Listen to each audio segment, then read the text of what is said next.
A king ruled in a city named Shobhavati. His name was Yashkatu. There was a beautiful temple of goddess Gauri in the capital of that state. There was a lake named Gauri Tirth to the south of the temple. Every year a fair was held there on the Ashad Shukla Chaturdashi. Eminent people from different directions used to come there to take bath. Once on the said date, a young washerman named Dawal from a village named Brahmasthal came there to take bath. He saw Madana Sundari, the daughter of Shuddhapat, coming to take a bath in that pilgrimage and was captivated by her beauty. On returning home he became restless. He even stopped eating and drinking. When his mother asked him the reason for his restlessness, Dawal told her what was on his mind. When his mother went and told everything to her husband, his father said, "Son, why are you mourning for someone who is not difficult to find? If I ask for him, Shuddhapat will give you his daughter because we are equal in family, wealth and deeds. I know him, he also knows me. So this task is not difficult for me." In this way he convinced his son to eat and drink. The next day his father Vimal took him to Shuddhapat. There he asked for his daughter for his son. His father respectfully agreed to this. The next day after fixing the date of marriage, he got his daughter married to Dawal. After marrying such a beautiful woman whom he had fallen in love with at first sight, Dawal returned to his father's house with that woman after achieving his wish. When some time passed with both of them living happily, then Dawal's brother-in-law, that is, Madana Sundari's brother, came there. All the relatives welcomed him with respect. His sister greeted him by hugging him and then asked about his well-being.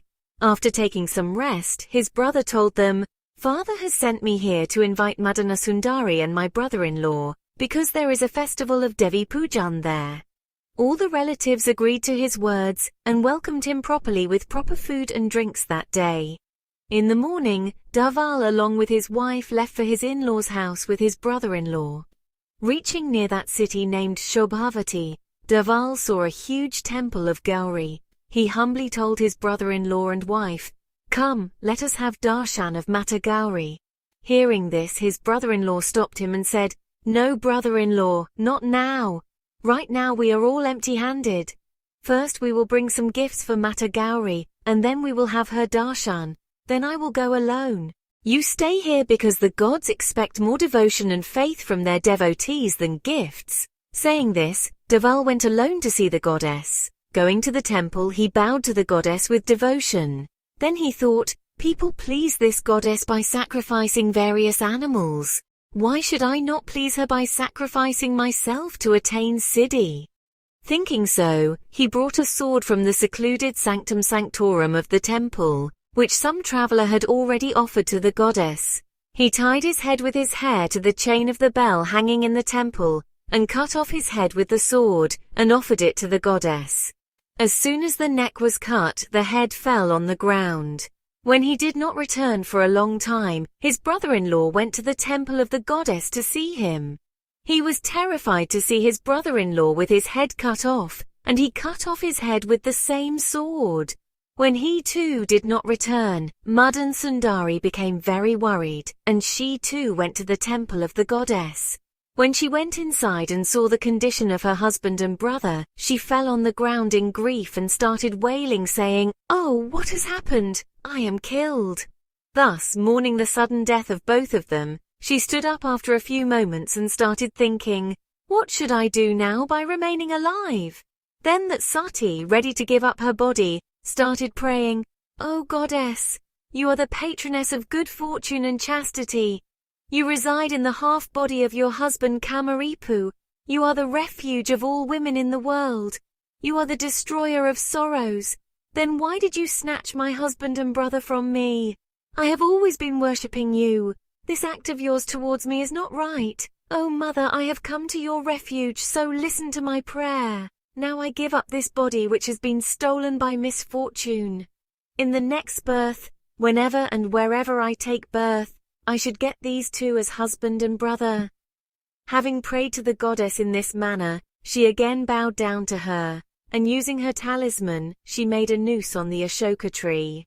As soon as she stretched the noose and put it around her neck, a voice from the sky said, "Daughter, don't dare to do this. I am pleased with the courage you have shown, even though you are a minor. Remove the noose. Join the heads of your husband and brother to their bodies. With my blessing, both of them will come back to life." Hearing this, Madana Sundari became impatient with joy.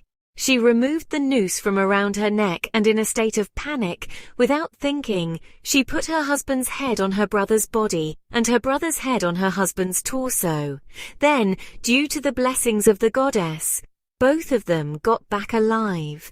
There were no marks of cuts or wounds on their bodies, but due to the interchange of heads, their bodies had become distorted. Afterwards, both of them felt happy by telling each other their stories. They bowed down to Goddess Gauri, and then all three started towards their favorite places. Madana Sundari, while passing by, saw that he had interchanged their heads. Then she became frightened and did not know what she should do. After narrating this tale, Betal asked King Vikram, "O king, now you tell me who became her husband after their bodies came together in this manner. If you do not tell even after knowing, then the curse mentioned earlier will fall on you." Then Vikramaditya answered this question of Betal in this way, "O Betal, out of the two, the body on which her husband's head was, that is her husband. Because the head is the most important among the body parts and it is by that that a person is identified." After the king gave the right answer, Betal got down from his shoulder and went away quietly. The king, admitting his mistake of answering, he again set out towards the Shispa tree to get it.